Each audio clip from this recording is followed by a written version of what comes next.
Jan Suraaj party के सूत्रधार प्रशांत किशोर बिहार विधानसभा में पटना की बांकीपुर सीट से उपचुनाव लड़ सकते हैं। पार्टी ने बांकीपुर से प्रत्याशी फाइनल करने के लिए कोर कमेटी की बैठक बुलाई है। इस मीटिंग में पीके के नाम पर मोहर लगाई जा सकती है। जनसुराज के प्रदेश अध्यक्ष मनोज भारती के अनुसार बांकीपुर कैंडिडेट के लिए पार्टी की पसंद पीके ही है। अंतिम मुहर लगने के बाद 5 जुलाई को उम्मीदवार की घोषणा कर दी जाएगी। बांकीपुर में 30 जुलाई को विधानसभा उपचुनाव के लिए मतदान होगा। 3 अगस्त को मतगणना के बाद रिजल्ट जारी किया जाएगा।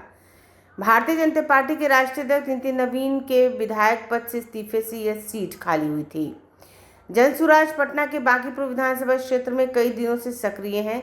खुद प्रशांत किशोर जनसंपर्क कर अलग अलग वर्ग के लोगों से संवाद कर रहे हैं। सड़क पर जनसुराज कार्यकर्ताओं से लेकर सोशल मीडिया पर डिजिटल मोड टीम ने मोर्चा संभाल रखा है। पीके की पार्टी ने बांकीपुर में भारतीय जनता पार्टी को टक्कर देने की पूरी तैयारी कर ली है। पार्टी के अंदर से भी मांग उठ रही है कि पीके ही यहां से उपचुनाव लड़े।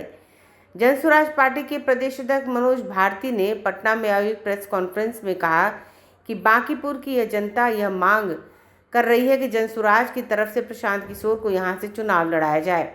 वहीं पार्टी के नेताओं और कार्यकर्ताओं की भी इच्छा है कि पीके खुद उपचुनाव में उतरे।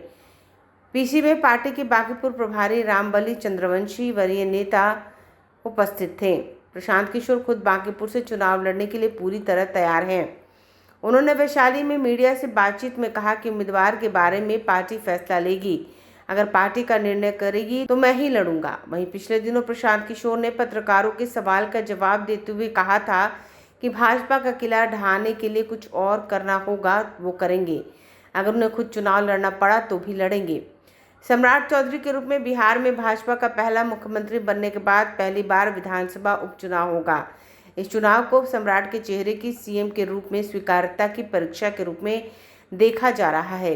प्रशांत किशोर भी घूम घूम कर लोगों से कह रहे हैं कि अगर वह सम्राट चौधरी की नीतियों से खुश नहीं है तो इस उपचुनाव में भाजपा को हराकर दिल्ली तक मैसेज पहुंचा दे।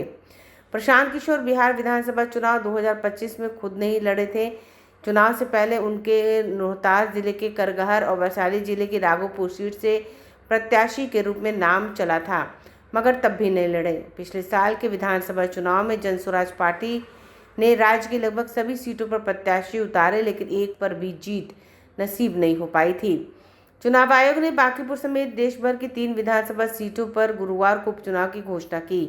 नामांकन की प्रक्रिया 6 जुलाई को होगी। 13 जुलाई को नामांकन का आखिरी दिन है। 16 जुलाई तक नाम वापसी के बाद 30 तारीख को मतदान होगा। इसके बाद 3 अगस्त को नतीजे घोषित किए जाएंगे। ब्यूरो रिपोर्ट, आंखें न्यूज़ 24।